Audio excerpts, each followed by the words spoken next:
Chennai super king CSK यावेळेस IPL 2025च्या qualifier पुस्तर सहित पोहोचू शकले नाही। प्रत्येक जणाने प्रत्येक मॅच ही पाहिला असेल आणि प्रत्येक मॅच मध्ये काहीतरी गोष्टी आपल्याला कमी भासली आणि ती गोष्ट म्हणजे आपली बॅटिंग लाईनअप थोडी बिघडली होती पहिले काही मॅचेस मध्ये आणि प्रत्येकाने ती गोष्ट अनुभवली आहे। कारण त्याच गोष्टीमुळे यावेळी चेन्नई सुपर किंग आपल्याला प्लेऑफ पुस्तर गेलेली दिसली नाही। पण भावांनो त्यानंतर चेन्नई सुपर किंगचा जी शेवटचे काही मॅचेस होते ना ती मॅचेस तुम्ही पाहिले असतील आणि प्रत्येक मॅच मध्ये आपल्याला आपल्या प्लेयरनी आणि जो प्लेयर अनसोल्ड गेला ना तोच प्लेयर आपल्याला तर खेळलेला दिसलेला आहे। प्रत्येक प्लेयरने आपला 100% परफॉर्मन्स दिलेला आहे आणि यावेळेस नाही तर पुढल्या वेळेस आपल्याला चेन्नई सुपर किंग्स प्लेऑफ पुस्तर पोहोचणार आणि IPL 2026 चा किताब जिंकणारच आहे। कारण त्यामागील एक कारण आहे, प्रत्येक फॅन्ससाठी एक गुड न्यूज आहे।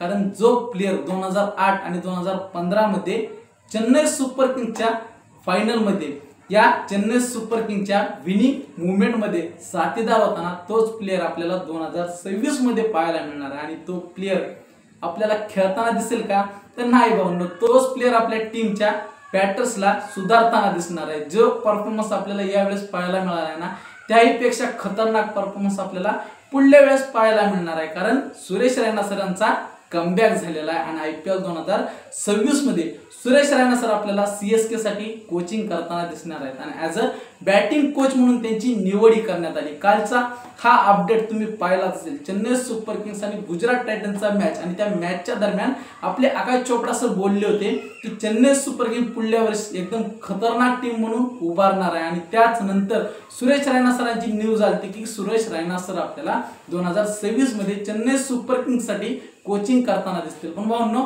ते ऑफिशियली डिक्लेअर झालं नव्हतं, पण आता ते डिक्लेअर झालंय आणि सुरेश रैना सर आपल्याला IPL 2026 मध्ये कोचिंग करताना दिसणार आहेत। मिस्टर IPL 2008 ते 2015 मध्ये जो त्यांनी ती ॲब्सोल्यूट सिनेमा दाखविलाय ना ते आजपर्यंत कुणी पाहू शकलं नाही आणि नसल पाहिला तर आधी मागचे मॅचेस पहा आणि पुन्हा बोला।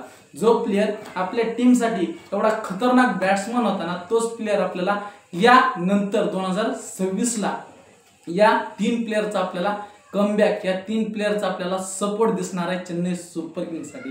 तुम्ही पाहिलंच असेल थाला, छिन्नथाला आणि थालापती ही तीन प्लेयर जेव्हा एक होतात ना तेव्हा काय घडतं ते तुम्हाला सांगायची गोष्ट नाही। आणि भावांनो 2026 मध्ये सुरेश रैना सर आपल्याला हे पुन्हा एकदा चेन्नई सुपर किंग साठी दिसणार आहेत, पुन्हा एकदा चेन्नई सुपर किंगच्या जर्सी मध्ये पाहायला मिळणार आहेत आणि पुन्हा एकदा आपल्याला ती प्लेयर आपल्या चेन्नईच्या टीम साठी जो त्यांनी 2008 आणि 15 मध्ये करून दावले ना ते पुन्हा एकदा करून दावायची वेळ आलेली आहे। आणि 2026 मध्ये चेन्नई सुपर किंग फायनल नक्की जिंकणार आहे। भावनो यावर तुमचं मत काय? आणि जेव्हा की मिस्टर IPL वापसी करणार त्यानंतर प्रत्येक टीमची हालत काय होणार आहे हे कळणारच आहे। आणि जो प्लेयर यावेळेस चालला नाही ना तो प्लेयर पुढल्या वेळेस कसा खेळतो ते सहित तुम्ही पाहू शकता। कारण ॲज अ बॅटिंग कोच म्हणून आपल्याला सुरेश रैना सर पुढल्या वर्षी दिसणार आहे। त्यामुळे आताच तयार राहा कारण पुढल्या वेळेस कमबॅक होणार आहे या छिन्नथालाचा।